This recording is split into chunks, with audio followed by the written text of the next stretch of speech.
morning, Paul with Raven Creek Homestead. Thanks for joining me, guys. I'm out here for my weekly bee inspection. It's Sunday the 29th of June, and I'm out in the bee yard. I'm going to be going through the hives, doing a couple of things different. First of all, I didn't actually do a video last week. I don't have a good excuse for that. It was almost 100 degrees and it was really humid and I was exhausted and sweaty, and you guys don't need to see that. I get kind of grumpy and I get really sweaty. There's that. Moving on. So I gotta remember to talk to the microphone. I need to get a Bluetooth mic. That'd help out a lot.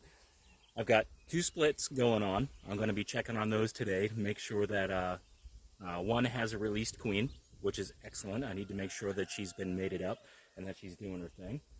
The other one, I need to see if she's emerged and if she's gone on a mating flight yet. I probably should be leaving that split alone this week, which is really what I should do, but I don't always do what I should. I've been working on better note-taking. It's no longer just the standing-up brick method. I also now have a Sharpie, and I'm writing on the top of the hive. So one of my earlier videos, I was saying I don't really take notes, and I needed to work on that, so I'm working on that.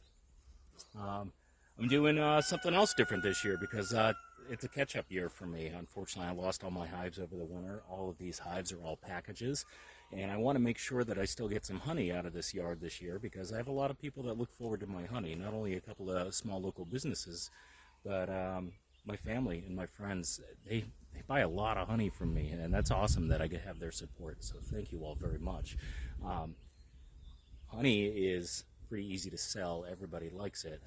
The difficulty is in making sure that you produce it appropriately. One of the things I'm doing to help myself out at the moment, which I haven't done before, so hopefully it doesn't shoot me in the foot, is I've removed all of my queen excluders from the hives that I'm hoping to get honey out of. They do restrict movement a little bit into the honey supers. I've noticed that the bees were a little bit reluctant to move up, so hopefully the bees will now be moving up and packing in more honey than they would have with those excluders on. If I end up with a little bit of brood in there, I'll just make sure that brood gets released and either way filtered out. What else is going on here? Oh, so I've been doing a lot of watching on YouTube. It's how I get a lot of my information. I've actually ordered a book as well. Can't remember the title of that book off the top of my head. I'll put it in the doobly-doo below this video.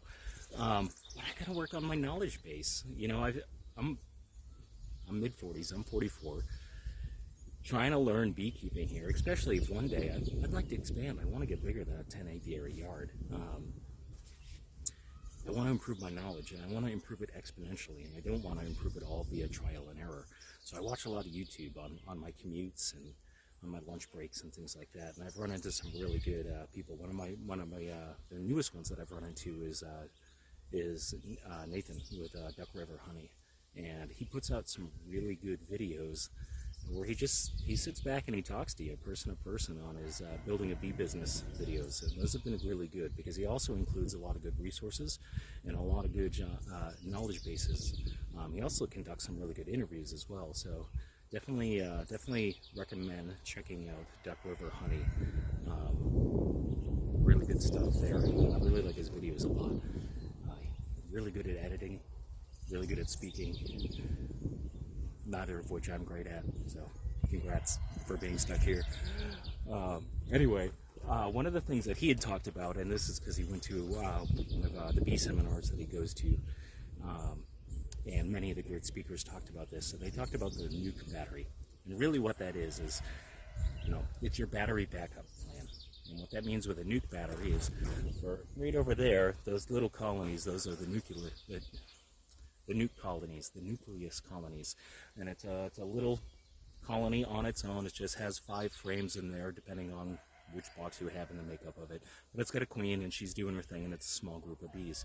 Really, what that nuke is, if you're not packaging and selling those nukes, which a lot of people do, small-time operation, not my intent. The nuke battery, back on target. Those hives are support hives. If one of my other hives go queenless, which has already happened to me a few times this season, I have a queen right here. I can take that queen, I can take brood, I can take resources, I can have them building foundation for me, I can have them doing all kinds of jobs that when I need support, when my other hives need support, I have that battery backup plan. I can give them give some other hive a fresh shot of juice that they need of whatever kinds, emerging brood, queens, yada yada. So the ratio on that was talked about was 30% of your apiary. So right now, if I have 10 established hives, 30% would be 3. So I want to make at least 3 splits this year into just nuke colonies. I'm actually going to shoot on 4. That way I have 4 backup hives in my battery. So if I lose a hive this winter, or if I lose multiple again, and those nukes survive, boom, I got bees. I don't have to buy them. So that's the plan, right, is try to be a little more sustainable. Now along that line of thinking as well, queen rearing.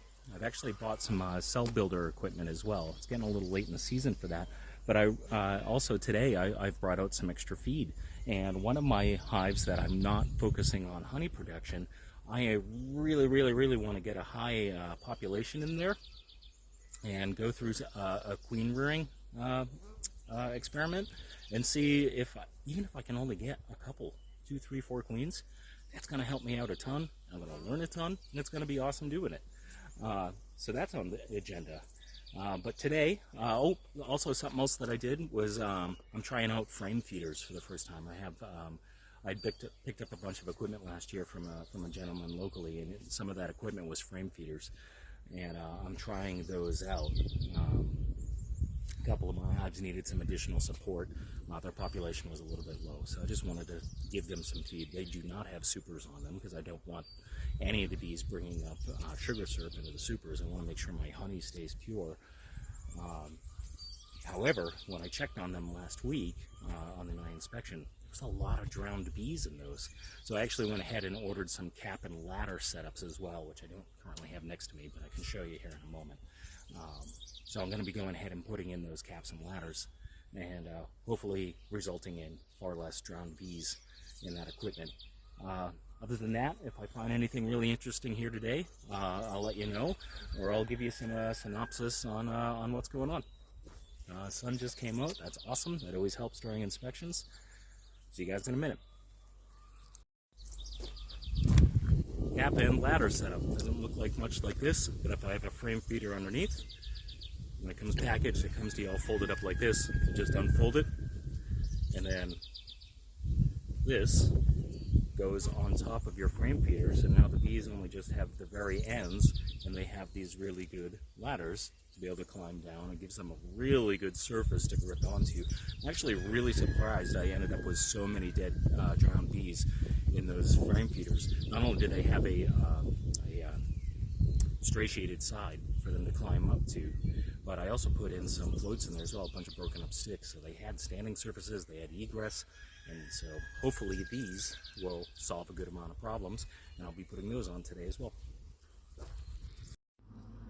Oh yeah, look at her, fully mated, beautiful. Wrong color on her because I didn't have the correct marker at the time. But she is mine, she is big, she is mated, she is gorgeous. Welcome to Raven Creek, Mama.